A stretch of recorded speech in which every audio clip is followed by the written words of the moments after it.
Y hablamos en esta pauta B junto a Mirna Schindler con Claudia Álamo, a quien tenemos en la línea. ¿Qué tal? ¿Cómo están? Muy buenos días. Super duper digital. Y también a Gerson del Río, que está de cuerpo presente en esta mesa de trabajo. Hola, buen día. Super duper presencial. Super duper presencial. Bueno, hay que mirarlo de alguna forma. Super duper, qué antiguo eso. Super duper. Me encanta.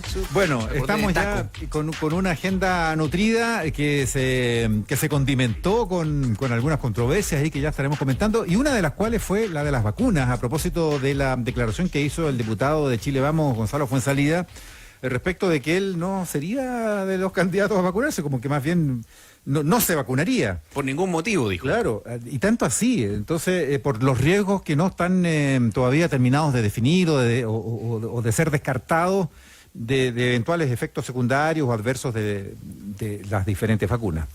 Y todo esto a propósito que estamos ya con a porta en una de esas de aquí a mañana, de que el ISP apruebe la primera de las vacunas para Chile, la Pfizer-BioNTech, en vista de que la FDA norteamericana ya la aprobó el viernes, y de hecho ayer comenzó la vacunación en Estados Unidos.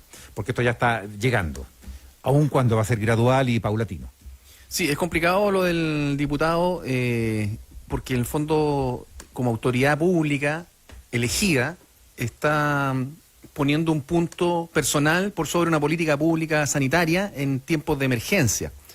De inmediato salieron a replicarle ahí el exministro Mañalich, el ministro de Ciencia, dice, aquí no estamos para darnos gustitos personales. Él tiene todo el derecho, digamos, a adoptar una posición. El tema es la reverberación que produce en la ciudadanía declaraciones como esa en momentos como los que estamos viviendo. Vengan de un legislador cuando se ha definido, cuando se anunció el Plan Nacional de Vacunación contra el COVID-19 en la voz del propio presidente Sebastián Piñera, que va a ser un plan voluntario y gratuito. Y lo de voluntario porque no se puede, esa es la concepción que hay, que no se podría obligar a nadie a ser vacunado. Esto ha sido discutido, en todo caso es tema de debate. A ver, ¿hay o no que obligar a la gente? Ahí es interesante ver qué piensa cada uno. A ser vacunado cuando se trata de una política pública de inmunización, cuando la decisión de cada uno no repercute solo en uno, sino eventualmente en los demás. Y en ese carácter de voluntario, bueno, Fuenzalida, claro, podrá tener el derecho a no vacunarse entonces, si es voluntario. Pero la duda está, bueno, y tiene derecho a proclamar a los cuatro vientos que no se va a vacunar y dar razones que se contraponen con las razones que da la autoridad sanitaria en cuanto a que la vacuna es lo que todo el mundo está esperando tener para combatir el COVID-19. Claro, derecho lo tiene, libertad de expresión, de pensamiento, de opinión, pero el tema es, insisto, la relevancia, la influencia que tiene una autoridad sobre la ciudadanía. No solamente en su distrito, porque estamos hablando ya de un diputado de carácter nacional. Y como contraposición, además, surge el tema de don Francisco, porque dice el ministro París que le encantaría que Mario Kreuzberger fuera una de las figuras de las primeras en vacunarse, como para dar una señal. Ahí hay un versus bien interesante. Tiene que haberlo hablado, supongo, ¿no? No lo sé, pero por eso dijo, me encantaría, una cosa así fue lo que dijo el ministro París. Y ahí uno se acuerda de, de las prioridades. Tú dices voluntaria y gratuita para los sectores más vulnerables y también para sectores que no son vulnerables, pero que sí son considerados en este minuto como de máxima atención, como la seguridad y el orden público. Entonces ahí uno se pregunta, ¿caben acá las Fuerzas Armadas? Porque están incluidos dentro del Plan Nacional de Vacunación que está en la página del gobierno. En su primera etapa, que contempla primero que todos los trabajadores de la salud. Los primeros que van a ser vacunados, trabajadores de la salud sin ninguna duda, los bomberos. Los trabajadores del transporte. Y Fuerzas Armadas. Fuerzas Armadas de orden. De orden, uno podría decir, claro, efectivamente están en contacto con la comunidad, pero no sé, las Fuerzas Armadas se va a... Depende de lo que estén haciendo. Claro, pero en el fondo, ¿todas las Fuerzas Armadas? Hay un personal que está en la calle, que está en el resguardo también del orden bajo estado de excepción, del control de toque de queda, pero que ha sido bien invisible, yo diría, en todos estos meses. Claro, ese es el punto. Muchos dicen, pero ¿cómo? O sea, vamos a lo prioritario, realmente prioritario. Y en este minuto, como están las cosas, porque en el fondo no hay desorden en las noches, todas las noches, digamos, en todo el país, como para que se vacune a todas las Fuerzas Armadas, o que se tenga alguna consideración, digamos, claro. Que tenga ahí una reserva en caso de, pero que vamos realmente priorizando a los grupos de riesgo, que son los que realmente lo necesitan. Como tú decías bien, creo yo, hay un personal policial que está en la calle en una suerte de primera línea de contacto con gente. Muchas veces el personal policial encargado del control del orden público o el control de la delincuencia tiene que estar en un contacto físico directo, ¿no es cierto?, con personal civil, en las detenciones, por ejemplo, sin ir más lejos, y uno puede entender que hay ahí un factor de riesgo. Y puede haber un personal militar que yo diría que es súper acotado, ¿o no, Claudia, Mirna? Que es el que uno ha visto en las carreteras de pronto ahí en el control y la fiscalización de los permisos, incluso, porque ha habido ese personal que ha estado apoyando a la fuerza de orden. Pero comparto con Gerson la inquietud respecto de los demás. Claudia. A ver, te digo, no, la verdad, para ser muy honesta, no tengo opinión respecto del tema de las Fuerzas Armadas, porque por otra parte no lo he reporteado para entender la razón, entonces me parece muy liviano opinarlo. Pienso si al final también los países, los estados, que es la palabra clave, digamos, en estos tiempos, no tendrán también razones estratégicas para tener que tener vacunadas sus Fuerzas Armadas, no lo sé, ¿me entienden? No, sé sí, si en hay esa lógica razones se entiende estratégicas, absolutamente, claro. pero en la práctica, pero no lo sé. el papel Lo una que cosa sí y la sé- práctica lo uno ve todos los días. Claro, lo que sí sé es que yo creo que estamos hablando de vacuna y muchos doctores y científicos le están pidiendo al presidente Piñera que no alimente expectativas, porque la verdad es que las vacunas que van a llegar a fines de diciembre o en enero son bastante pocas. No va a alcanzar para todo el personal de salud de todo Chile. Entiendo que van a priorizar solamente a aquellos equipos de primera línea. Como tú decías, a carabineros, transporte público, incluso cajeros, pero no tenemos a portas una vacuna que realmente sea como para que estemos discutiendo cuántos son. Van a ser muy poquitas las dosis que van a llegar a Chile por ahora. Bueno, pero por lo mismo hay que priorizar muy claramente a quién se vacuna primero, porque el mismo ministro París o el exministro Mañalich ayer mismo decían, coincidían los dos en que no se va a lograr vacunar al 80% antes de junio. Claro, pero entiendo que tienen bastante claro, por lo menos con los doctores con los que uno ha conversado, de que aquí lo más relevante es la primera línea de fuego de las UCI. ¿Por qué? Porque te estás encontrando primero con equipos muy agotados, con la amenaza de una segunda ola, pero aquí, en la punta de la nariz, y porque esos equipos que están ya muy cansados, muy debilitados, no tienen espacio para hacer cuarentenas, para irse a cuarentenear a su casa. Entonces, lo que tienes que resguardar es que esos equipos que ya están muy estresados y expuestos al virus puedan permanecer en sus puestos de trabajo. Entonces, ahí no hay ninguna duda. Claro, entonces esa es una de las razones que tiene que ver en el fondo con evitar cuarentenas, considerando también la advertencia de muchos doctores de que aquí se puede venir un colapso hospitalario. Es interesante tomar nota, Mirna, de las señales que dieron los países que están liderando aquí. Primero, Reino Unido. Primera vacunada, doña Margaret Keenan, que se nos quedó grabado el nombre, ¿no es cierto? Una adulta mayor, sana, pero de riesgo por su sola edad, ¿no es cierto? La primera vacunada. El segundo vacunado William Shakespeare. William Shakespeare de Bristol, ¿no? ¿Era él? ¿O no? Sí. William Shakespeare. En Estados Unidos ayer, doña Sandra Lindsay, enfermera, negra, de color. Primera vacuna, personal de salud, primera línea. Hay señales comunicacionales y potentes, sociales, que dan ambos países. No, yo quería insistir en el punto porque a lo mejor se requiere una precisión. Si va a ser todas las Fuerzas Armadas o los grupos que están en contacto con la ciudadanía o en operaciones especiales en la calle, derivadas de la pandemia, claro. O en las rutas, en regiones, las rutas, en fin. Bueno, transparencia es la palabra que tiene que predominar aquí, transparencia. Lo otro que quería decir a propósito del diputado Fuenzalida, que es el tema que partieron señalando, es como, claro, lo que tú decías, Gerson, ¿no? Una autoridad puede tener su legítima posición, pero finalmente no te puede sacar el traje de ser una autoridad pública. Y las últimas encuestas, sobre todo la nueva edición de la encuesta Criteria, mostraba lo segundo, un estudio que se hizo ahora entre el 2 y el 9 de diciembre. Mira lo que mostraba. El 27% de los encuestados dijo estar nada dispuesto a ponerse la inyección. Nada, cero. El 36% de los consultados dijo que estaría algo dispuesto.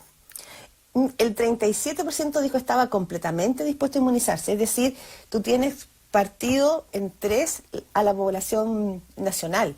Y para que podamos cruzar el río de esta pandemia, evidentemente la mayor cantidad de la población tiene que estar inmunizada.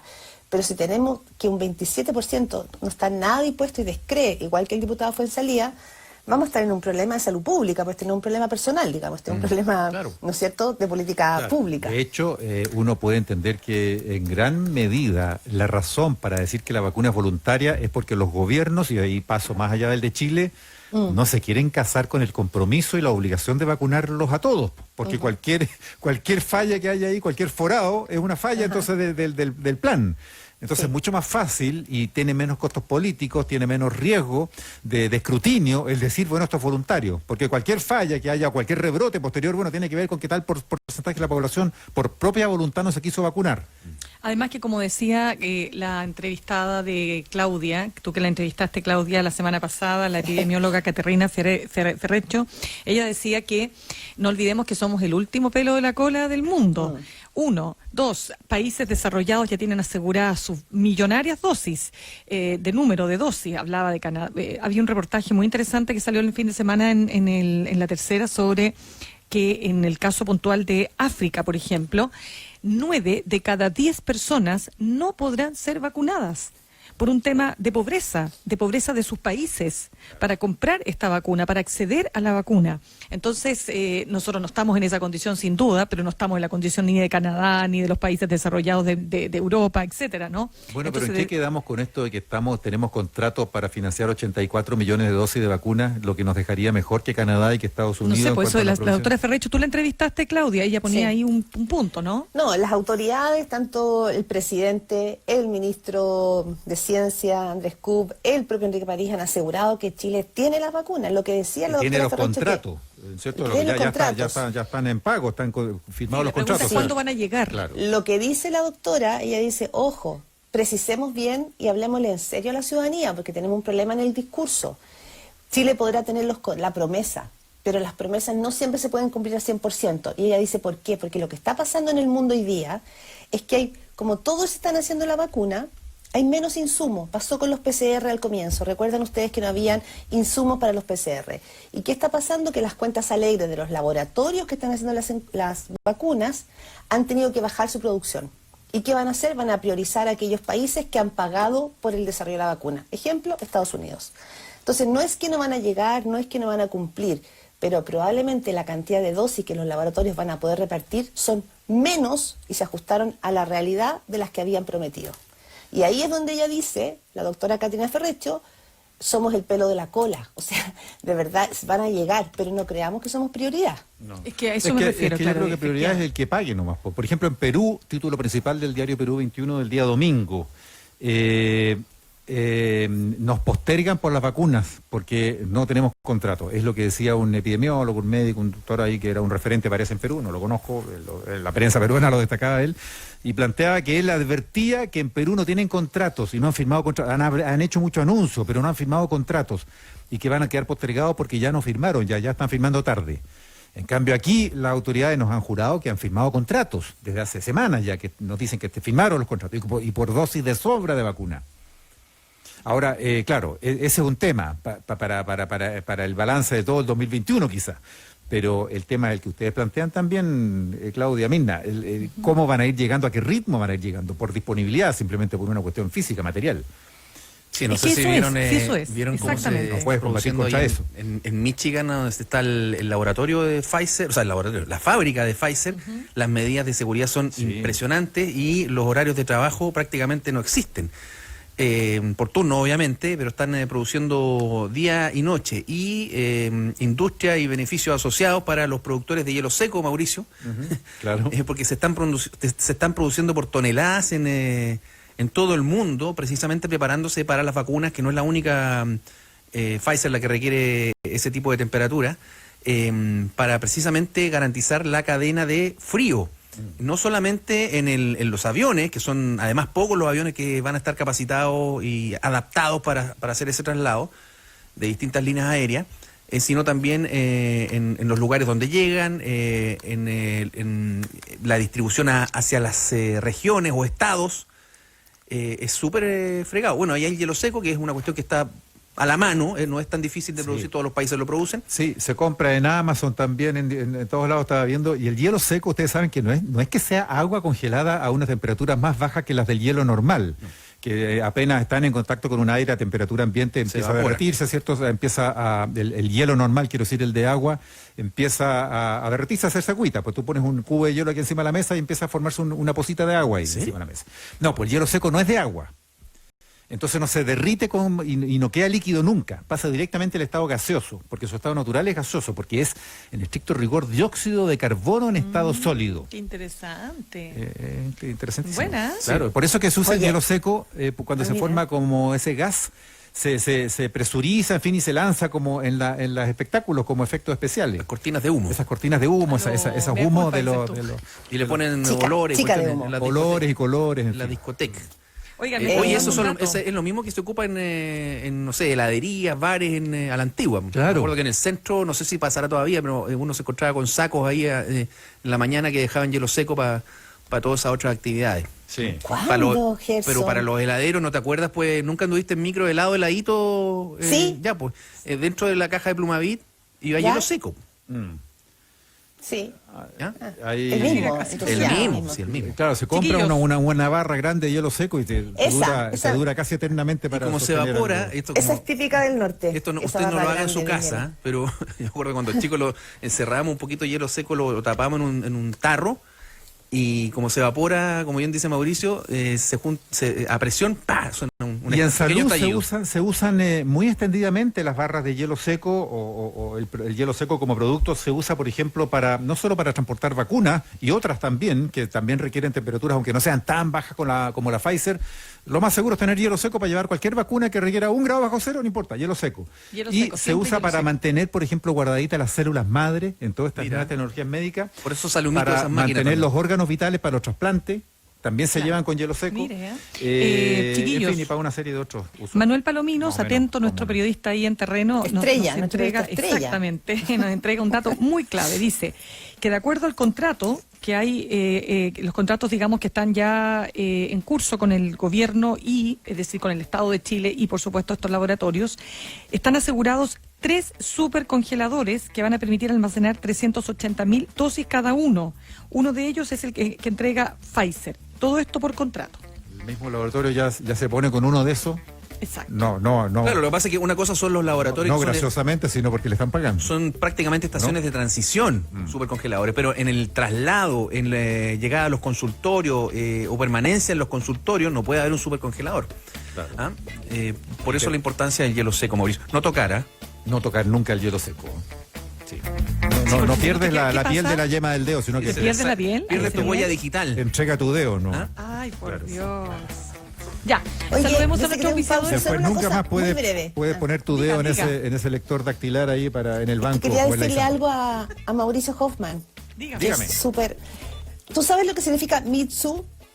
¿Cuál? ¿Mitsu? Mitsu ¿En es japonés? el concepto japonés, es el Mitsubishi. concepto japonés de moda que define el año de la pandemia. Mitsu. Tú sabes que Japón eligen todos los años una palabra, un símbolo de escritura que es conocido como el kanji, y lo que mejor representa lo que sucedió en estos 12 meses es justamente este eslogan sobre la distancia social, y casi todos los otros que fueron votados, pues se vota esta palabra que define el año, tenían que ver con el COVID. Y lo que ganó se llama Mitsu. ¿Y qué significa? ¿Mitsu cómo se deletrea con Z? ¿Mitsu o con M-I-T-S-U. S-U? Con S. Con ¿Y, eso. quiere, ¿Qué y de significa? qué habla? En el fondo habla justamente de la distancia social, de los espacios cerrados, los lugares abarrotados, la proximidad con otros. Es como que ese concepto en el fondo recoge y cristaliza esta situación de encierro que hemos estado viviendo.